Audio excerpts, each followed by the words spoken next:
வணக்கம் ஃப்ரெண்ட்ஸ், இந்த வீடியோவில் நம்ம என்ன செய்தி பார்க்க போகிறோம்னா, எண்ணம் போல்தான் வாழ்க்கை 3 தேசிய விருதை வென்றதுமே தனுஷ் அவர்கள் உருக்கமான பதிவு. ஒரு வரி தான் ஹைலைட்டு. இணையதளத்தில் வைரலாகும் செய்தி. வாங்க என்ன தகவல்னு பார்க்கலாம். முதன்முறையாக நம்ம சேனலை பார்க்குறீங்கன்னா சப்ஸ்கிரைப் பண்ணாதவங்களா சப்ஸ்கிரைப் பண்ணிக்கோங்க. பெல் பட்டன் சிம்பல் அமைக்கி நம்ம சேனலோட நோட்டிஃபிகேஷனை எனபிள் பண்ணிக்கோங்க. நாங்கள் போடுற வீடியோ எல்லாமே உங்களுக்கு உடனுக்குடனே வந்து சேரும். ஒரு நடிகராக தேசிய விருதை 3 முறையில் வெற்றி பெறுவது என்பது சாதாரண விஷயம் கிடையாது. அதில் ஒரு இயக்குனராக முதல் தேசிய விருதை ஒரே வருஷத்தில் பெறுவது மிகப்பெரிய சாதனை தான். அந்த மகிழ்ச்சி நடிகர் தனுஷ் வெளியிட்டுள்ள பதிவில் சோசியல் மீடியாவில் வைரலாகி வருது. 72வது தேசிய திரைப்பட விருதுகள் அறிவிக்கப்பட்ட நிலையில் இந்த முறை தமிழ் சினிமாவுக்கு மிகப்பெரிய ஒரு அங்கீகாரம் கிடைத்தது. அதிலும் குறிப்பாக ராயன் மற்றும் அமரன் திரைப்படங்களுக்கு அதிக கவனத்தை ஈர்த்திருக்கிறது. இந்த ஆண்டு தேசிய விருதுகள் ராயன் திரைப்படம் சிறந்த தமிழ் திரைப்படம் என்ற விருதை வென்றது. அதே போல் கேப்டன் மில்லர் திரைப்படத்தில் வெளிப்படுத்திய நடிப்புக்காக தனுஷுக்கு ஸ்பெஷல் மென்ஷன் பெஸ்ட் ஆக்டர் விருதும் அறிவிக்கப்பட்டது. இதன் மூலம் ஒரு நடிகராக 3 முறையாகவும் ஒரு இயக்குநராக முதல் முறையாகவும் தனுஷ் தேசிய விருது பெற்றிருக்கிறார். இந்த செய்தி நேற்று வெளியானதுமே ரசிகர்கள் சோசியல் மீடியாவில் தனுஷுக்கு வாழ்த்துக்கள் தெரிவித்து வராங்க. அதே நேரத்தில் தனுஷ் போல வேறு யாருக்கும் விருதுகள் அறிவிக்கப்பட்டிருக்கிறது என்பது விரிவாக பார்க்கலாம்.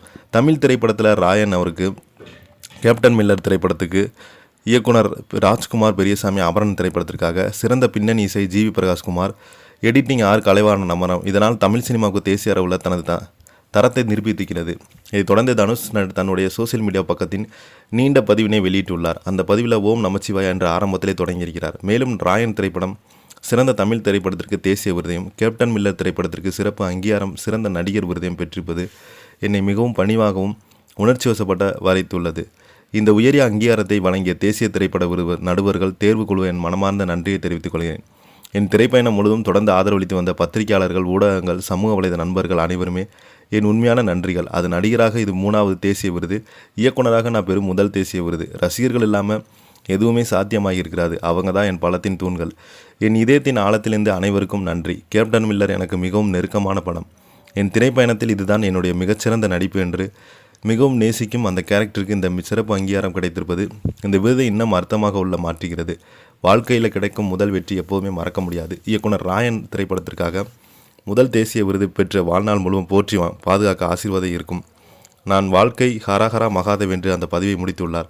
தனுஷ் இதற்கு முன்பு 2011ஆம் ஆண்டு வெளியான ஆடுகளம் திரைப்படத்திற்காக சிறந்த நடிகருக்கான தேசிய விருதையும் இளம் வயதிலே பெற்ற நடிகர் ஒருவராக மாறியிருந்தார்.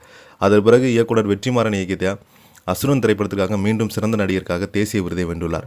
அந்த படத்தில் சிவசாமி கேரக்டர் என்று நடித்த நடிப்புக்கு நாடு முழுவதும் பாராட்டை பெற்றது.